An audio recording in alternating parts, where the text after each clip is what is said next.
Hi, I'm Sara. I grew up in the Gulf Coast region in Louisiana and Texas, surrounded by landscapes that held stories. I was drawn to the ways land, culture, and identity intersect. When Hurricane Katrina happened, I watched designers and planners come into town with ideas that didn't quite fit. I remember thinking that there has to be a better way.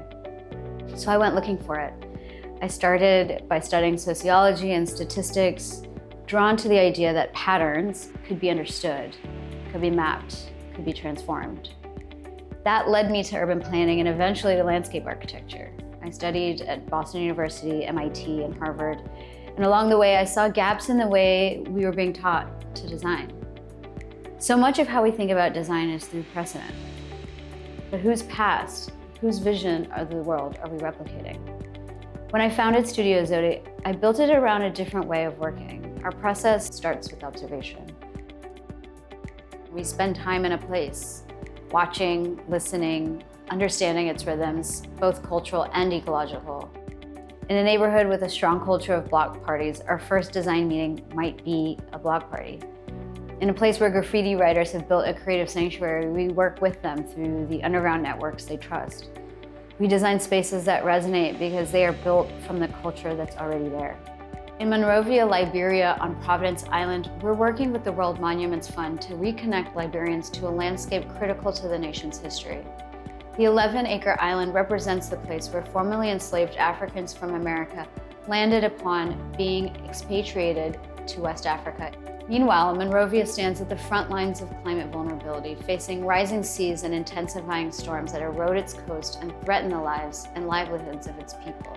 Reading the land, listening to the people, designing in rhythm with both also guides my current research. I'm writing a book called Cotton Kingdom Now, based on retracing Frederick Law Olmsted's journeys through the South. It reclaims Olmsted's writing on the slave South as critical to the origin story of the profession. It isn't just how we practice, it's also how I teach. I teach that landscape architecture isn't neutral. Teaching is central to my work. I want to work with people to shape landscapes. I teach because I want to pass that on. I see education as a form of collective practice. Every generation of designers has a chance to push the field forward, to question, to expand and innovate. And I want my students to be leaders in that movement, and they have to be. The stakes are high, the burdens of climate change are inequitably distributed. Communities that have contributed the least to environmental degradation are often the most severely impacted. But within those communities, there is resilience, there is knowledge, there is history, there is latent genius. Landscape architecture has a role to play, not just in mitigating damage, but in designing futures where people thrive. That is the work, the responsibility, and the opportunity.